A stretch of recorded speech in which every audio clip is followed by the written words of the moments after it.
Hello everyone, आप सब कैसे हैं। मैं उम्मीद करता हूं कि बहुत अच्छे होंगे और अपनी पढ़ाई को बहुत अच्छे से कर रहे होंगे। मैं Akash Kumar Bhadana ICT virtual classroom में आपका बहुत बहुत स्वागत करता हूं मेरे प्यारे बच्चों। जैसे आपको पता है, हमारी प्यारे बच्चों बेसिकली 11वीं क्लास है और इसी 11वीं क्लास के अंतर्गत हम लोग देख रहे थे चैप्टर नंबर 7।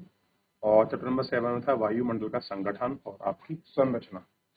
तो वायुमंडल का संगठन और संरचनाओं के विषय में हम लोग आपका गौर करके पढ़ रहे थे और इनको गौर करके एक एक करके अच्छे से वो आपका देख रहे थे कि बेसिकली संगठन है क्या, किसकी हम बात करते हैं, क्या वायु का संरचन है, क्या उसका संगठन है, किस प्रकार से हम लोगों को ये सारी चीजें देखने के लिए मिलती है। तो सबसे पहले बताइए, जितना पढ़ा था यहाँ तक किसी बच्चे का कोई इसमें कोई डाउट, कोई क्वेरी, कोई क्वेश्चन हो किसी बच्चे का? कोई भी बच्चा किसी भी स्कूल से, किसी का कोई डाउट, कोई क्वेरी? तो इसमें कुछ चीजों को मैंने आपको बताया था कि बेसिकली वायुमंडल का जो भी आपका मेन पार्ट है, मैं आपको इसका रिवीजन करा रहा हूँ और रिवीजन के साथ हम लोग इसके जो अपने क्वेश्चन आंसर हैं उनको हम लोग गौर करके देखेंगे। तो जिन बच्चों ने वापस क्लास में नहीं रहे थे या जिन्होंने अभी तक आपका चैप्टर का रिवीजन नहीं किया है, उनको वापस एक मौका मिलेगा कि आप लोग अपने चैप्टर को रिकॉल करें और अच्छे से देखें। इसीलिए मैं सभी बच्चों से कह रहा हूँ कि आप लोग कृपया अच्छे से बोर्ड पर ध्यान दीजिए। जो बच्चे भी क्लास में अच्छे से नहीं बैठे हैं, दाएं बाएं देख रहे हैं, कृपया सामने देखें बेटा। सभी सबसे महत्वपूर्ण वायु हमको ऑक्सीजन चाहिए और सभी जीवों को जीवित रहने के लिए खाने से पहले वायु की आवश्यकता होती है। अगर आपसे पूछ लिया जाए हमारे जीवन के लिए दो सबसे इंपॉर्टेंट एलिमेंट कौन से हैं, तो पहला है वायु और दूसरा है जल। तो जल और वायु या वायु और जल, तो हम कहेंगे वायु और जल सबसे इंपॉर्टेंट है, क्योंकि हम वायु से सांस लेते हैं, हमारी जो पाप का श्वसन क्रिया है वो होती है। तो उसके बाद हमको जल चाहिए और जल के बाद हमको भोजन चाहिए। तो ये दो और तीन ऐसी क्रियाएं हैं। आप बेसिकली तीन रूप ऐसे हैं जिसका व्यक्ति पे जीवन टिका है। ठीक, इन्हीं के आधार से जीवन जुड़ा हुआ भी है। ठीक है। और अगर आप इसमें देखते हैं कि वायुमंडल में ऐसा नहीं है कि जो हमारा चारों तरफ हम जहां सांस लेते हैं, हमारे चारों तरफ एक गैसों का मिश्रण पाया जाता है। क्या मिलता है? गैसों का मिश्रण। और वही गैसों का मिश्रण क्या है? हमारा वायुमंडल है। क्या है? वायुमंडल है। इसमें मनुष्य और जंतुओं के आवश्यकता जैसे गैस, ऑक्सीजन, पौधे की जरूरत होती है, कार्बन डाइऑक्साइड पाई जाती है और द्रव्यमान का भी भांग पाया जाता है। और कुल द्रव्यमान 99% पृथ्वी की सतह से 32% की ऊंचाई तक स्थित होता है। वायु जो है आपका रंगहीन और गंधहीन गैस होती है। तो अगर पूछ लिया जाए वायु का कलर कैसा है, तो रंगहीन, यानी कि कोई उसमें रंग नहीं होता। गंधहीन मतलब उसके अंदर कोई आपकी स्मेल या कोई भी उसका एक अपना खुशबू है वो आपका नहीं होती। तो वायु कैसी है? रंगीन और गंधहीन गैस है। क्लियर है? ये हमको याद रखना है। और पवन बहती है और इस बहने की वजह से ही हम क्या करते हैं, इसको महसूस करते हैं, फील करते हैं। हमें कैसा लगता है कि हवा हमको स्पर्श करके जाते हैं, कहते हैं कि भाई जो हवा है वो बहुत तेज चल रही है। स्पर्श हमको होता है तभी तो हम अनुभव होता है कि हम रियल में जो हवा है उसको आपको देख पाते हैं नहीं। पेड़ों के पत्ते हिलते हैं, धूल उड़ती है, ठीक है, बहुत सारी चीजें ऐसी जिनसे हम चीजों को महसूस करते हैं, हमको आपके स्पर्श करती हुई जाती है। तब हम कहते हैं कि देखिए ये क्या है सब आपका, ठीक, आपका वायु हमको महसूस करे। उसके बाद हमने देखा था वायुमंडल का संगठन। मैं आपको बता रहा था कि वायुमंडल संगठन में जो हमारा वायुमंडल उसमें क्या क्या चीजें पाई जाती हैं। क्या केवल गैस ही मिलती हैं? जैसे ऑक्सीजन हो गया, कार्बन डाइऑक्साइड हो गया, नाइट्रोजन हो गया, ये सारी चीजें हो गई। क्या ये ही आपकी प्राइमरी हैं या कुछ और भी पाया जाता है? तो इनके विषय में भी मैं आपको बता रहा था। ठीक, चलिए आगे बढ़ते हैं। तो इतना हमने देखा। चलिए, मैं इनका जो संगठन में जो इनका परसेंटेज है बेसिकली मैं आपको लिखवाना चाहता हूँ। एक बार थोड़ा सा लिख ही लेंगे तो सभी बच्चों को अच्छे से क्लियर भी हो जाएगा कि किस तरीके का पूरा संगठन है, किस तरीके की पूरी स्थिति है, क्या सब कुछ पाया जाता है। ठीक, ध्यान दीजिए।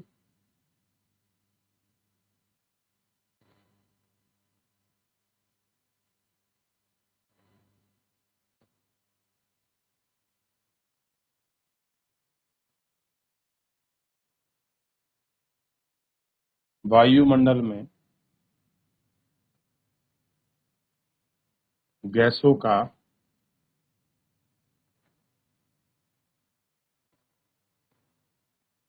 प्रतिशत।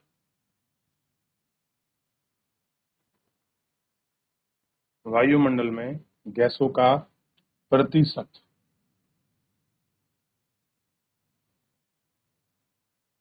देखिए किस गैस का कितना परसेंटेज है, मैं इनके फॉर्मूले बेस पे ही लिखूंगा। N2 यानी कि नाइट्रोजन। बताइए नाइट्रोजन वायुमंडल में कितना है, तो आपको पता होना चाहिए 78.8%। दूसरा है O2 ऑक्सीजन,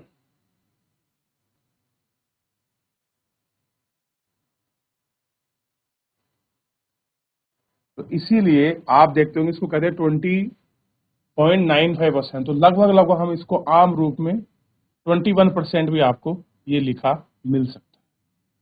कितना? 21%। फिर है आर्गन, AR को हम लोग लिखते हैं शॉर्टकट में आर्गन, और आपको आर्गन का परसेंटेज पता होना चाहिए 0.93% आर्गन।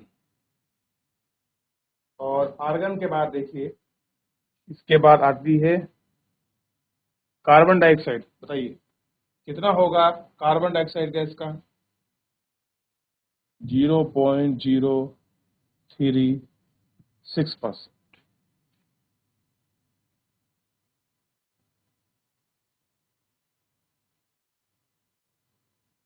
और कार्बन के बाद है आपका नियोन, नियोन को Na।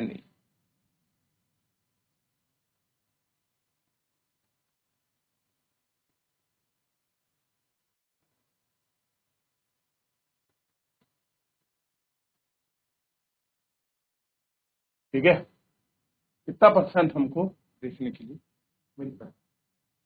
अभी तो हीलियम पीलियम बहुत सारी गैसें हैं, कितना लिखने को आवश्यकता नहीं है। 1 2 3 4 और 5, इन 5 गैसों का नाम आप लोग लिख लीजिए। वायुमंडल में गैसों का प्रतिशत के रूप में मैंने आपको लिख के दिया है। क्लियर है? इनको लिखिए। चलिए देख लिया, हो गया इतना सभी का? सभी बच्चों ने नोट कर लिया बेटा? चलिए जिन बच्चों का नहीं हुआ है जल्दी से जल्दी नोट करें। चलिए आगे बढ़ जाते हैं। तो ये आपको सारा दिखा दिया। ध्यान रखिए इसमें जो मेन इंपॉर्टेंट चीज है कि इसमें बताया है कि 120 किलोमीटर की ऊंचाई तक की ऑक्सीजन की मात्रा नगण्य है, यानी कि 120 किलोमीटर पे ही आपको सब कुछ। ठीक है, और ध्यान रखिए इस प्रकार कार्बन डाइऑक्साइड जल वाष्प की मात्रा 90 किलोमीटर की ऊंचाई पे ही पाई जाती है, यानी कि 120 किलोमीटर तक ऑक्सीजन खत्म है बिल्कुल, उसके बाद कुछ नहीं है। और जितनी भी और अन्य गैसें जैसे कार्बन डाइऑक्साइड और आपकी जल वाष्प, ये 90 किलोमीटर के बाद आपकी पा ही नहीं जाती, यानी कि आप धरती से, आप जो हमारी भूपर पट्टी है उससे जब आसमान की तरफ जाओगे तो 90 किलोमीटर जाने पर ही जो कार्बन डाइऑक्साइड है और जो आपकी जल वाष्प है ये फिर उसके बाद आपको नहीं देखने को मिले। कुछ गैस है, कौन कौन सी इंपोर्टेंट गैस है? पार्थिव विकिरण क्या है, अपारदर्शी गैसें क्या है, ओजोन परत क्या है, किस तरह की परिवैंगनी किरणें पाई जाती हैं, जल वाष्प क्या है, आर्द्र उष्ण गैस का परसेंटेज क्या है, कितना हम प्रतिशत के रूप में इनको देखते हैं, इसकी हम लोग आपका बात करते हैं। इन सब पर एक एक करके हम आपका गौर करके बहुत सारी चीजों को आपका देखते हैं। ठीक है, धूल मंडल, धूल कण क्या होते हैं, धूल कण में क्या क्या मिलता है अगर आपसे पूछ लिया जाए तो ये बहुत सारी चीजें हैं। जैसे धूल कण में समुद्र का नमक हो गया, बारीक मिट्टी होगी, राख होगी, ये सारी चीजें हमको इन धूल कण में आपका पाई जाती है और देखने के लिए मिलती है। कुछ वायुमंडल की संरचना है, उन संरचनाओं को हम लोग देखते हैं। क्षोभ मंडल वायुमंडल की सबसे नीचे स्तर क्या है, कितने किलोमीटर तक पाया जाता है, क्या ऊंचाई है, और इसी आधार पर हम लोग इनको मापते हैं। ठीक है, तो ये सारी चीजें हैं कि इसमें मैंने जब आपको पढ़ाया था बेटा तो मैंने आपको ये भी बताया था कि हर कि आपका क्षोभ मंडल कितने किलोमीटर है, फिर आपका कितने किलोमीटर समताप मंडल है, फिर उसके बाद मध्य मंडल है, फिर आयन मंडल है, ठीक, फिर बहिर्मंडल है। ये सारी चीजें मैंने आपको सिर्फ पढ़ाई थी, और इसके बाद पढ़ाने के बाद हम लोगों ने चैप्टर को अच्छी तरह से देख लिया था।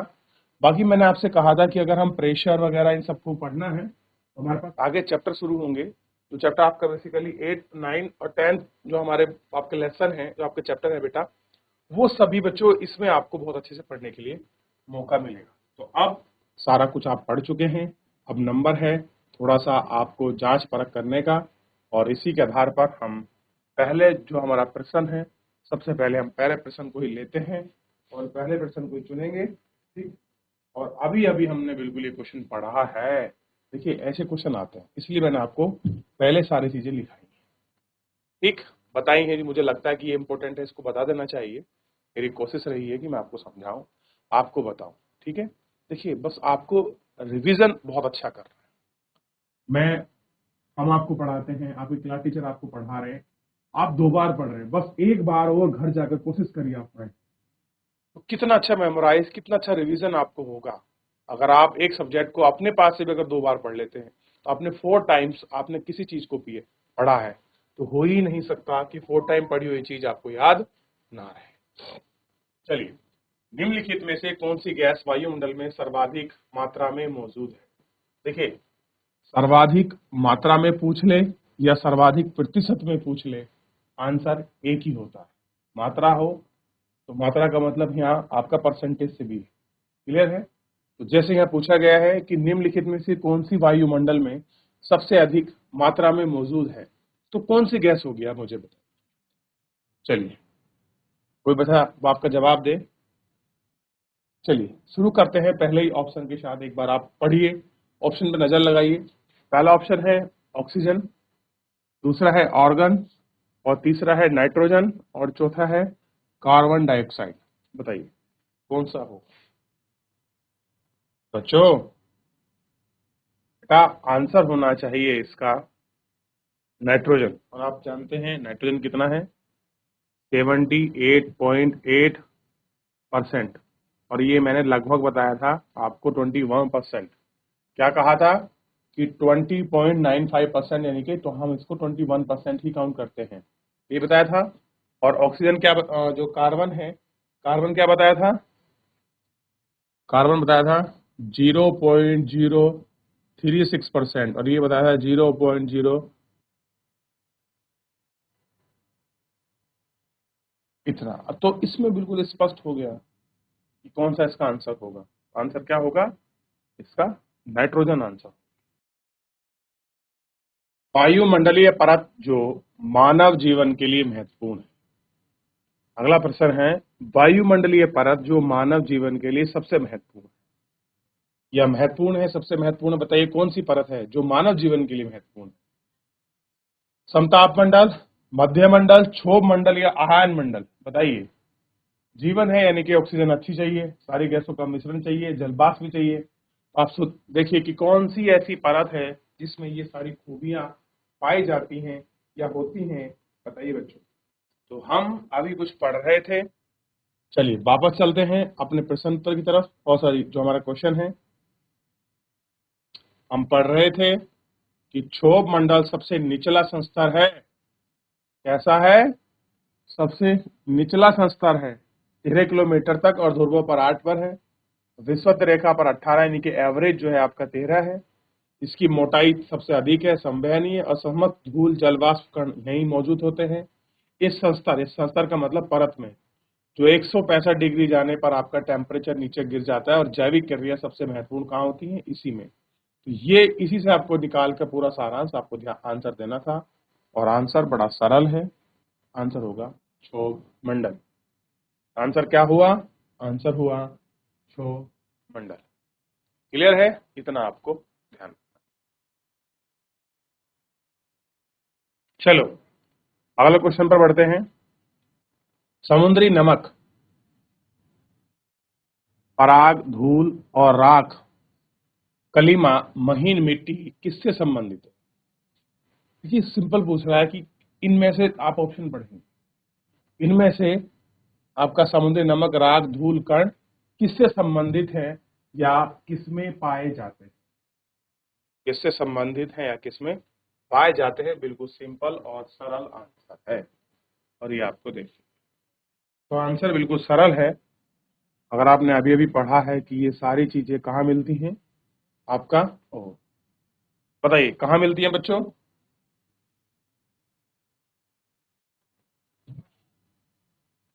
धूल कणी है सब।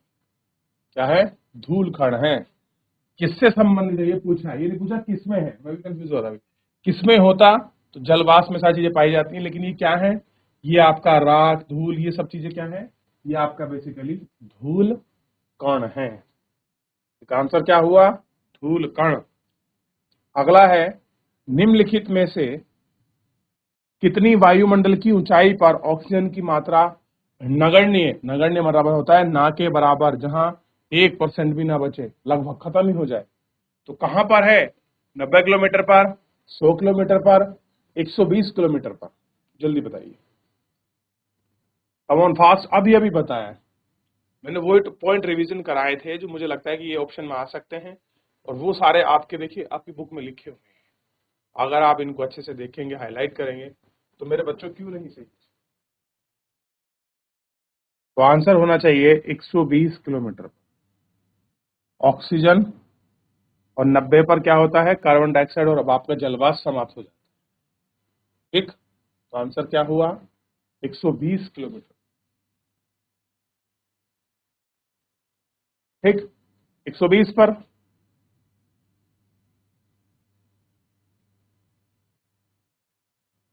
निम्नलिखित में से कौन सी गैस सौर विकिरण के लिए पारदर्शी है? कैसी हैं?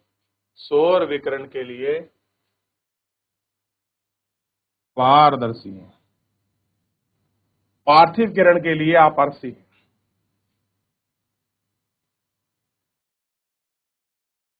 बताइए बच्चों, निम्नलिखित में से सौर विकिरण के लिए पारदर्शी है तथा पार्थिव किरण के लिए अपारदर्शी है। सौर विकिरण के लिए पारदर्शी यानी कि सूर्य की जो किरण है वो पार हो सकती है, जबकि पार्थिव विकिरण क्या है? अब अपारदर्शी हो सकती है। तो इसका आंसर होगा कार्बन डाइऑक्साइड। क्या होगा? Carbon dioxide. ये आपको ध्यान रखना। ठीक है, चलिए, तो एक बार आप अच्छे से सारे जो ऑप्शंस वाले क्वेश्चन है इनको देख लीजिए। क्या पता कोई क्वेश्चन आपको क्या 12th क्लास में या अभी बोर्ड पे जो आपके पेपर होंगे स्कूल में, वहां आपको मिल जाए। चलिए, हो गया, थोड़ा सा आगे बढ़ जाते हैं। अब कुछ आपके ऐसे क्वेश्चन हैं जो आपका 30 शब्दों में है, थोड़ा उनको हम लोग आपका देखते हैं। जैसे वायुमंडल से आप क्या समझते हैं? बताइए। मैं अगर आपसे पूछूं बेटा कि वायुमंडल किसे कहते हैं, सिंपल, तो आप क्या कहेंगे वायुमंडल को? कि वायुमंडल क्या है? एक गैसों का मिश्रण है, यही कहेंगे ना? क्योंकि आपने अभी अभी देखा कि वायुमंडल में बहुत सारी गैसें पाई जाती है, जिसमें से कुछ इंपोर्टेंट गैसों को मैंने आपको लिखाया उनके परसेंटेज के रूप में। ठीक है, ये हमारे पास महत्वपूर्ण गैसें हैं जो पाई जाती हैं, और एक वायु का जो आवरण है वो आपके पृथ्वी के चारों तरफ फैला हुआ है, ढका हुआ है, या उसने पृथ्वी को चारों तरफ से अपना कवर किया हुआ है।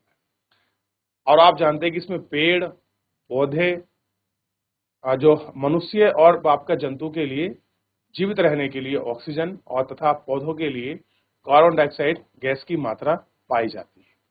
क्लियर है? और वायुमंडल आपके पौधों, मनुष्य और जंतुओं के लिए आवश्यक है, ये भी जानते हैं। कैसी है? बहुत महत्वपूर्ण है, आवश्यक है। क्लियर है? चलिए, तो इस तरीके से कुछ लिखिए, फिर मुझे दिखाइए, ताकि हम लोग इसमें आगे बढ़ सकें और बात कर चुके हैं। ठीक, और दूसरा हमने ये भी देखा था कि वायुमंडल में जितनी भी गैसों का जो आपका संगठन है, या फिर आप उनके कहे जो आपका वायुमंडल का जो घनत्व है, मेनली वो 32 किलोमीटर पर ही 99% मिल जाता है। उसके ऊपर मिलने में उसका जो भाग है वो आपका नगण्य है, यानी कि ना के बराबर है, बहुत कम आपका मिलता जाता है। ठीक है, ये भी हमने देखा। और साथ में हमने जो है बच्चों ये भी देखा कि जो है क्षोभ मंडल, इसमें इसमें कुछ आपकी परतें हैं आपके वायुमंडल में, पांचों परतों का हम नाम लिख सकते हैं, क्षोभ मंडल लिख सकते हैं, क्लियर है, समताप मंडल, मध्यम मंडल, आयन मंडल और बहिर्मंडल भी आप लिख सकते हैं, क्लियर है। ये सारे आप इस तरीके से आप लिख सकते हैं, ठीक। चलिए ट्राई कीजिए, एक बार एक क्वेश्चन का आंसर लिख के दिखाइए बेटा, चलिए एटलीस्ट लिखिए तो सही, प्रैक्टिस तो करिए। चलिए इसके बाद अगले क्वेश्चन पर बढ़ेंगे। मौसम एवं जलवायु के तत्व कौन कौन से हैं? ढूंढिए बच्चों। और आप, क्योंकि समय भी समाप्त हो रहा है, मैं आपको उसको कल आंसर में आपको बताऊंगा कि मौसम और जलवायु के कौन कौन से तत्व हैं, ठीक। ये आपको, जो आपके शॉर्ट लाइन क्वेश्चन है, जो आपके 30 वर्ड के क्वेश्चन हैं, इनको आप स्वयं करेंगे, ठीक है। अगला है वायुमंडल की संरचना के बारे में बताइए। वायुमंडल की संरचना, आप अभी अभी इतनी बार वायुमंडल को पढ़ चुके हैं, सारी गैसों को उसके प्रतिशत के रूप में पढ़ चुके हैं। अब ऐसा कुछ नहीं है जो आपको वायुमंडल संरचना के बारे में ना पता हो। गैसों के बारे में पता है, कितने किलोमीटर तक कौन सी गैस मिलती है, 165 किलोमीटर जाने पर टेम्परेचर आपका 1 डिग्री सेंटीग्रेड गिर जाता है। आपको ये भी पता है कि कार्बन और ऑक्सीजन, नाइट्रोजन कितने कितने प्रतिशत के रूप में आपके यहाँ पाई जाती हैं, सब आपने इसमें अच्छे से देखा है और आपने पढ़ दिया है कितनी कितनी गैसेस में किस परसेंटेज के रूप में मिलती हैं। वायुमंडल के सभी स्तरों में क्षोभ मंडल अधिक महत्वपूर्ण है। हाँ, ये क्वेश्चन इन क्वेश्चन में काफी दमदार है। ये कह रहा है कि हमारे पास क्षोभ मंडल है, समताप मंडल है, मध्य मंडल है और बहिर्मंडल है। ये सारे मंडल होने के बावजूद भी आप बताइए क्षोभ मंडल सबसे महत्वपूर्ण क्यों है। तो आप इस तरह से लिख सकते हैं कि क्षोभ मंडल एक तो पृथ्वी के निकट है, क्लियर है। एवरेज अगर आप इसे देखोगे तो औसत ऊंचाई इसकी 13 किलोमीटर है, क्योंकि मैंने आपको बताया ध्रुवों पर 8 है और वैसे जो हमारा इक्वेटर है भूमध्य रेखा पर, वहां आपकी 13 किलोमीटर है। इसमें मौसम संबंधी क्रियाएं होती हैं। क्या होती है? मौसम संबंधी क्रियाएं। तो जितना भी बादल बनने की प्रोसेस है, जो भी आपकी वर्षा होती है, जो आपकी रेनफॉल होती है, वो सब इसी मंडल में आपको पाई जाती है, क्लियर है। और यहाँ पर आपका वायु में क्या मिलती है, सबसे ज्यादा जो आपके संगठन है, जो गैसों का परसेंटेज है, क्लियर है, वो आपका इसी मंडल में हमको सबसे ज्यादा देखने के लिए मिल जाता है, ठीक। तो वायुमंडल के सभी स्तरों में इसलिए क्षोभ मंडल सबसे ज्यादा महत्वपूर्ण मानी जाती है, क्योंकि इसमें क्या है, आपका मौसम संबंधी क्रियाएं होती हैं और ये पृथ्वी की सबसे निकट आपकी क्या है बच्चों, आपका संस्तर है। हम संस्तरों को आपका ऐसे कह सकते हैं, इसको परत भी कह सकते हैं। कैसी है ये परत है, ये आपको ध्यान रखना, क्लियर है। तो अगर हमको देखिए होता क्या है, लॉन्ग क्वेश्चन में तो हम कुछ चीजें अपनी तरफ से ऐड ऑन कर सकते हैं, लेकिन जो शॉर्ट क्वेश्चन होते हैं उनको सीधा टू द पॉइंट लिखा जाता है, क्लियर है। अब जैसे ही आप इसको देखोगे कि निम्नलिखित प्रश्न उत्तरों को 150 शब्द में दीजिए, 150 में वायुमंडल के संगठन की व्याख्या कीजिए। आप आपने यहीं पर पढ़ा है वायुमंडल का आपका संरचना, तो संरचना के बारे में आपने लिख दिया, लेकिन संगठन में जो चीजें हैं कि गैस में कितना परसेंटेज है, ये पाई जाती है, ऐसे पाई जाती है, इतने मंडल तक है, और दो चार चीजें आप अपनी तरफ से भी ऐड ऑन कर सकते हो। लेकिन वो कब, जो लॉन्ग क्वेश्चन होंगे। शॉर्ट क्वेश्चन में जो आपका 30 वर्ड और आपके 20 वर्ड के हैं, उनमें आपको टू द पॉइंट ही लिखना होता है। तो बच्चों फिलहाल जो है आज के लिए इतना ही, क्योंकि समय हमारा समाप्त हो रहा है। तो एक बार अच्छे से देख लीजिए, किसी कुछ पूछना है आप पूछ लीजिए, फिर मेरे प्यारे बच्चों हम बढ़ेंगे आपका नेक्स्ट लेक्चर की तरफ। तो एक बार देख लीजिए, फिर हम लोग आगे बढ़ते हैं। हो गया बच्चों, देख लिया? किसी को डाउट, कोई क्वेरी बच्चों, किसी भी बच्चे की? चलिए जल्दी से एक बार सभी बच्चे पहला वाला क्वेश्चन लिख के दिखाइए। मुश्किल से मुश्किल 2 मिनट में आप लोग इसको लिख सकते हैं। कम ऑन, ट्राई कीजिए बच्चों, बहुत बढ़िया, शाबाश। जीआईसी कौन सा स्कूल नीचे वाला? जीआईसी फाटा, बहुत बढ़िया, शाबाश बच्चों करो। लिखिए बेटा, जीआईसी फाटा वाले वायुमंडल से आप क्या समझते हैं? 30 वर्ड है, इससे ऊपर नहीं जाना चाहिए। आंसर जो है आपका 30 शब्दों से नीचे ही रहना चाहिए। लिखिए, टू द पॉइंट लिखना है, 4-5 पॉइंट है, आप उनको कॉन्क्रीट पॉइंट करके उसको एड ऑन कर सकते हैं, लिख सकते हैं। जीआईसी फाटा करिए बेटा, शाबाश। हो गया बच्चों? तो कुछ और क्वेश्चन है, आप लोग अच्छे घर से कर लीजिए। जेएससी फाटा। फिलहाल आज के लिए इतने बच्चों, मिलते हैं नेक्स्ट लेक्चर में। धन्यवाद।